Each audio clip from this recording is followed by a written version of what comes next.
Hey there, horror movie tea sippers. The following podcast episode will contain spoilers for the movie we are about to review. If you have not seen the movie and do not wish to have anything ruined prematurely, please do not continue to watch or listen until you have seen the movie. And welcome to the Horror Movie Tea Podcast.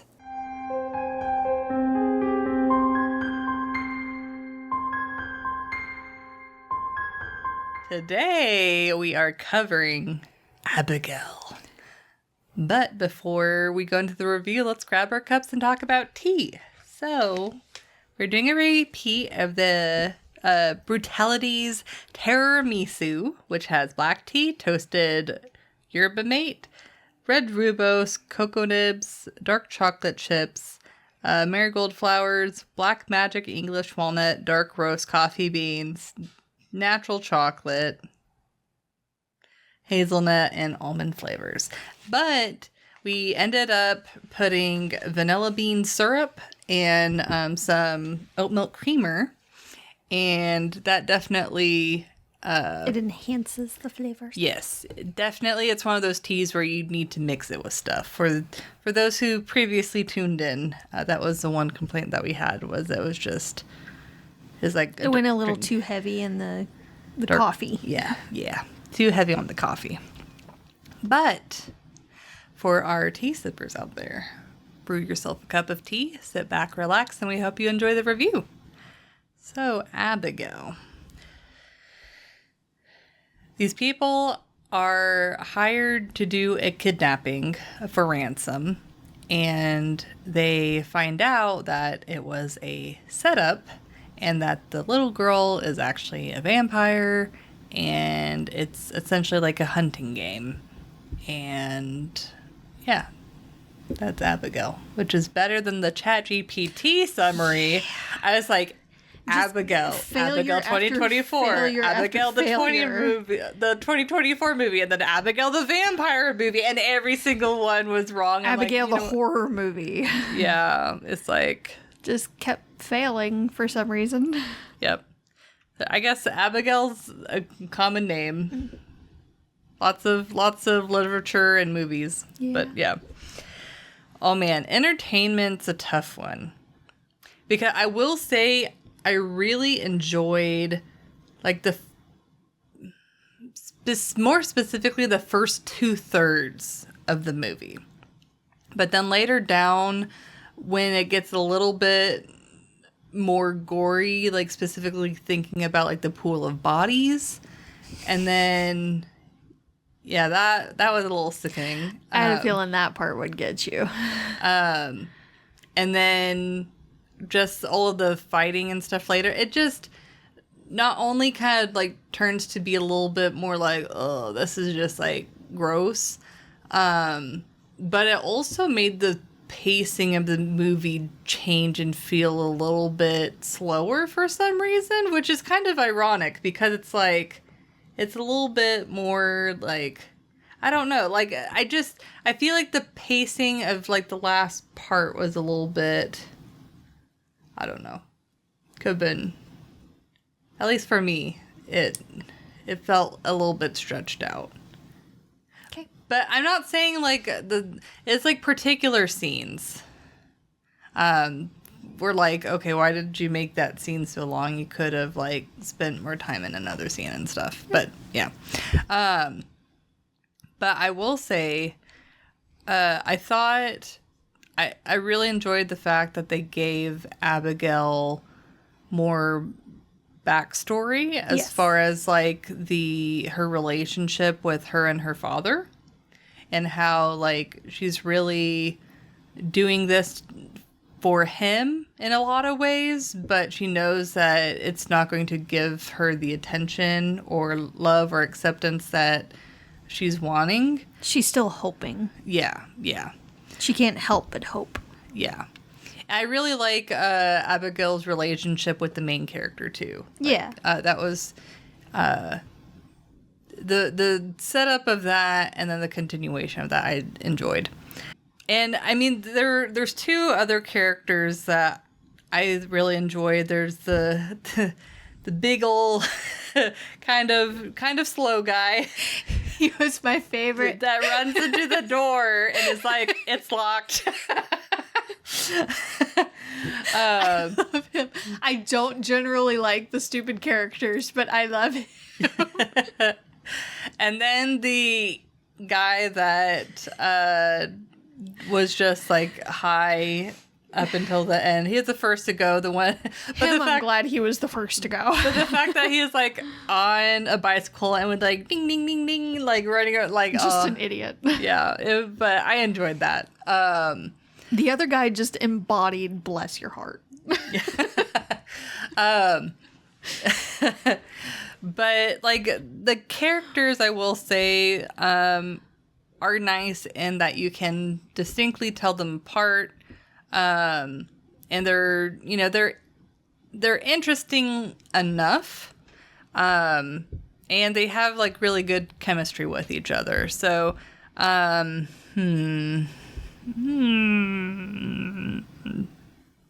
think I will give this movie a 7.5. Because there were quite a few times I like laughed out loud and like really enjoyed it. But like I said, there were other parts I was like, I think that they could have done it a little bit better, could have been a little bit stronger. But I will say I really did enjoy the vampire explosions. Like that, I was cackling. Oh, I yeah. thought that was so funny. Yep. That was just, and how immediate they just, like, and blood everywhere and viscera and just like, oh my God. Great. It's so great. Just so much. But yeah, speaking of viscera though, I did not appreciate like when Abigail's hand was off and then her arm and stub and skin was blah, blah, blah, blah, blah. So that's why this movie isn't higher for me. So that's why I have. To be fair, she is also not one for gore. Yes.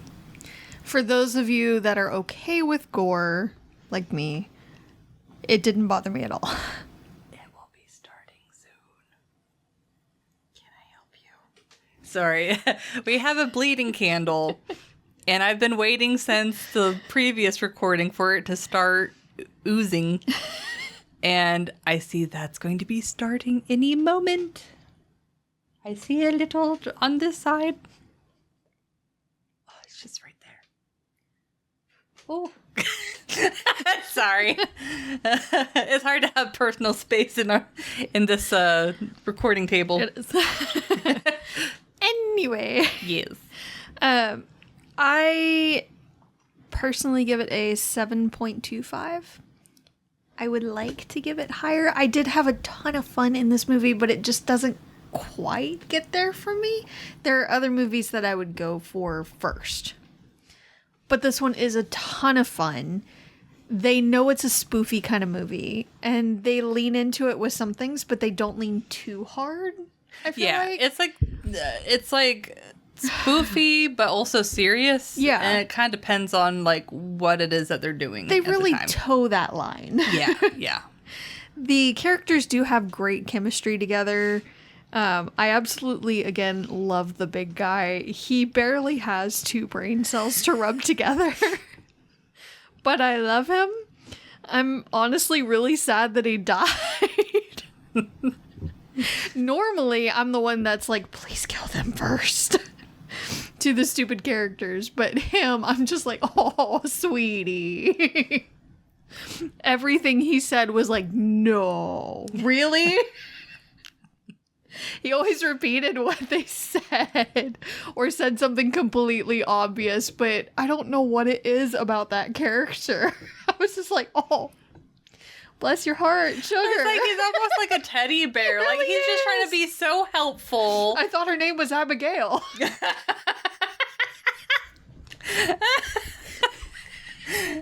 Sweetie.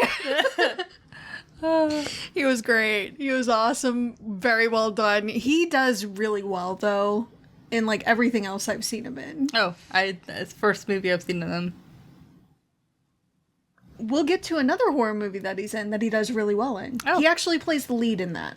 Oh, okay. So we'll get to that one. I'll request that myself if I need to, and we'll get to that one. The characters, like you said, were interesting and diverse. You could easily tell them apart. They had their own distinct personalities, and it didn't feel as cookie cutter Yeah. as what a lot of the other tropes are with other horror movies. Yeah. So I appreciate that. The effects of certain things could be a little bit better, like the teeth and the blood spurting. That was obviously CG, and with a few other things, but we'll get to that in realism. It affected the entertainment just a little bit. There's a ton of humor, and I love how they poke fun at a lot of the vampire tropes and call attention to there's so many different kinds. Yeah. Like, which kind do you mean? Yeah, and that's specifically when they're like, they figure out it's a vampire. And they're trying to like hurt What do we her. know about vampires? Which kind? Yeah. Anne Rice, Twilight. And I love also how they continue it, and that girl, the secondary female character, is in the group. The hacker or whatever. Girl is like, oh, we're really doing this. Okay, screw it. Let's list all the different tropes. Mm-hmm. So it was really well done there. And again, the interactions between them feel organic. They're not forced. Yeah, yeah. They have very good chemistry. Like, it felt very natural. Definitely. I love that the little girl continues to ballet dance throughout the movie, including when they're fighting. Yep. And I also love that it translated through the thrall. When the hacker chick is being Yeah, yeah. Possessed or by her. taken and, over. Yeah, controlled by her. I thought that was a really nice touch there. Honestly, like, that was kind of, like, creepy. It was, and it was great. I was living for it. I have questions at the end. Like, does the main chick ever get paid? Or was it just a lesson learned? I assume it's lesson learned. Like, she got to live. Yeah. That's But at the enough. same time, like, she did technically do her job. So I just am interested in that, but that's just a little side curiosity. Otherwise, very fun. There was a bit, they went a bit heavy on the gore, but I mean, it's a spoofy vampire movie. I was honestly expecting that. I was not exactly expecting them to go poof. And I about died laughing each time. When just... It was great. But there are some things in realism that also took away and detracted a little bit of it. Tons of fun, though. I feel like it would have been even more fun to watch it with a group of friends. But even just watching it alone, it's great. Yeah. Yep. Oh, realism.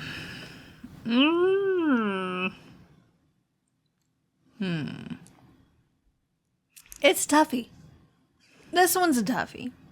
Like, they know it's a spoof movie and they kind of lean heavily into it. Yeah. So I'm going to, I mean, this isn't negative by any means, but I think I'm going to give it like a 1.5 or something.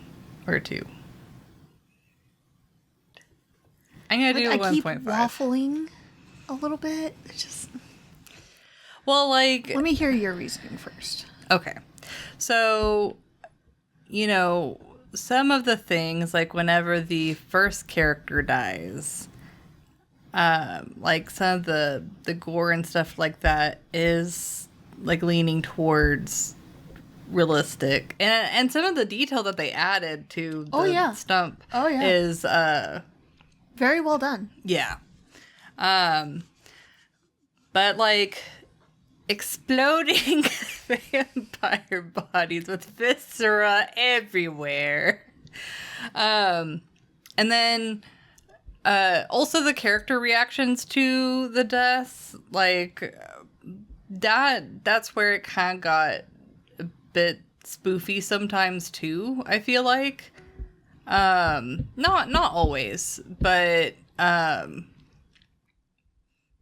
did like how and appreciate that whenever the hacker character got bit, she immediately was like, what's going to happen to me? Like, completely valid. Like, I hate the characters or in movies where they're like, oh, I got bit. I'm just going to, hide that fact. Yeah, hide that fact or baby it and just pretend that didn't happen. And then, something happens. But the fact that she's like, oh, crap, I got bit. We're talking about what vampire lore. Panic. Yeah. And I did the type of vampire lore that they picked, I thought was really interesting. Yeah. Like it was more like the Dracula, original. Like Nosferatu. Yeah. So that I thought was interesting. I'm glad that they went with a more classic vampire mythos. But I do see Abigail being in this vicious cycle of doing what her father is asking and killing the people that he's asking her to, but like wanting to get that He's acceptance. not asking her. But there was the rumor about him, about her like killing for him though. I'm not saying in this particular scenario. In this scenario, she's just hunting them, but like they had like, oh, he has like a hitman or whatever that like takes out these people for him. I feel like they assumed that. I don't think he ever actually did ask her to, though. But towards the end, she mentioned killing for him, though. Yeah, because she was trying to get his attention and approval. Anyways, we can go back and forth on semantics. But regardless, I can see whether or not she was asked, I can see her going in this vicious cycle of like killing people to try and get, acceptance and, what she's yearning from him. Yeah, I think it's kind of in some ways it works very well to her advantage of her being stuck as a child. But in a lot of ways, I could see that being very unfortunate because in the current society we have, kids can't do a whole lot of things. And so that also... It limits her movements. Yeah. It limits what she can do. Especially if she can't go out during the day. Yeah. So it's like, as far as vampire hunting goes, I could see that being very advantageous. But for everyday non-vampire hunting, that kind of suck. Yeah.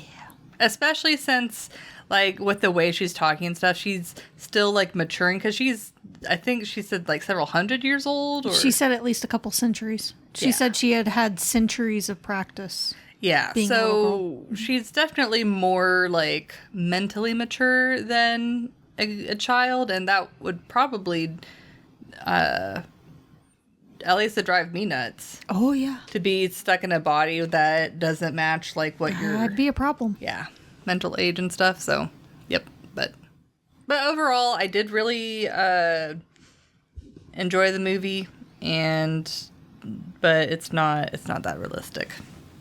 I did enjoy the effects, though. I'm still waffling. Because on the one hand, the fact that they were able to get her so easily makes sense if it's all a setup. She wanted to be taken, so she ensured that her security was fairly lax. It was like just there enough that it felt like a challenge for the people. Mm-hmm. But she knew she was going to be taken, and obviously she could have fought them off instantly and just killed them all like that. But she even said that she liked to toy with her food. So that makes sense. It just... a lot of it's the effects. And I don't understand with a lot of these kidnapping things how they expect to get away with doing something like this. Yeah. So. Especially for someone who is so rich. I mean, they didn't know specifically who it was. They just knew it was a rich person. They're extremely well off, just looking at the place she was staying in and the fact that she had security. Well, and it's like, you know, even if detail. the rich person didn't go to the police, they could hire a mercenaries. PI. And yeah, mercenaries. Like, they would not be getting away. She has a personal driver. I'm assuming a personal chef. If she wasn't a vampire. Kind of pointless if she's a vampire. Yep. But she has staff. Like, yeah. They're very well off. I don't understand how they thought they could get away with it, and with so many different cameras on the street, and which the guy did a very decent job avoiding a lot of. Can't avoid them all, but you can avoid a lot of them. It's just, it seems convenient. Yeah. A lot of the situation just seems convenient. And kind of movie's got a movie. The effects, again, some of them could be better, like the teeth. Could have been better. The blood spurting out of the guy's mouth when he was being turned. Complete CG, very, very obviously CG. The bodies in the pool are clearly silicone. One of which I don't know if you noticed looked almost like Nosferatu. Maybe it's just me. Oh, really? It looked a little bit like it. Like very similar. I don't know if that was intended or not, or if it's just me being like, And another one right next to it looked almost like Frankenstein's monster. But on the whole, the effects were good.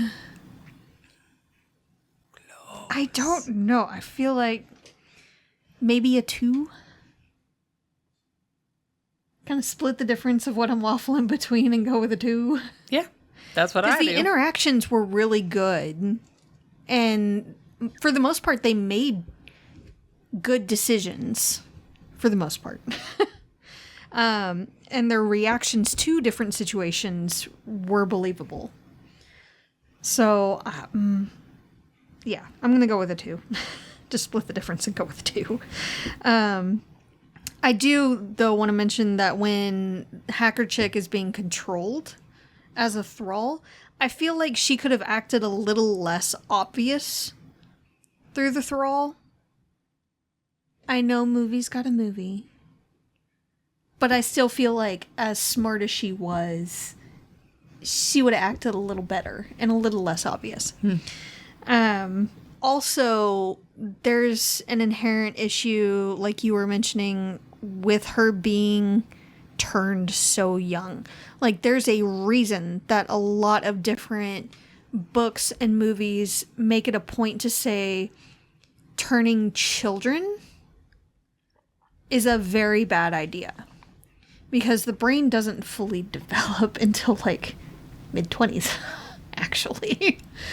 So, and for her to look like she's on the cusp of puberty, that's a whole other bag of issues. Yeah. So, she might possibly have impulse control, but it might be tenuous at best. And it just, again, whole can of worms there that would be a problem. I don't understand why the dad would have turned her that young. It makes no sense to me. If you can turn someone at any point in time, why not wait until they're late teens, early 20s, to where you could pass as older, or you could pass as younger? Like, it's that ambiguous kind of age when you're not sure exactly how old they are. Then you're a bit more easily able to blend into society in different situations. Okay, but that's what I got for realism, so. Yeah, overall, it's a fun movie. But beware, there is a lot of gore. So if you cannot handle a lot of gore, then this may not be the movie for you. But it is a fun movie. And lots of laughs, lots of viscera, and all of the above. So, thank you for joining us today. And let us know what you thought of the movie. If you'd like to recommend a movie, game, or tea, you can leave us a comment or join our Discord. And if you'd like to keep up to date with our content, you can find our link tree listed below. And if you'd like to support us monetarily, we have a Teespring and a PayPal donate button available. And again, you can find all of those sites mentioned linked below. But until the next time, guys, stay safe and stay spoopy. Bye!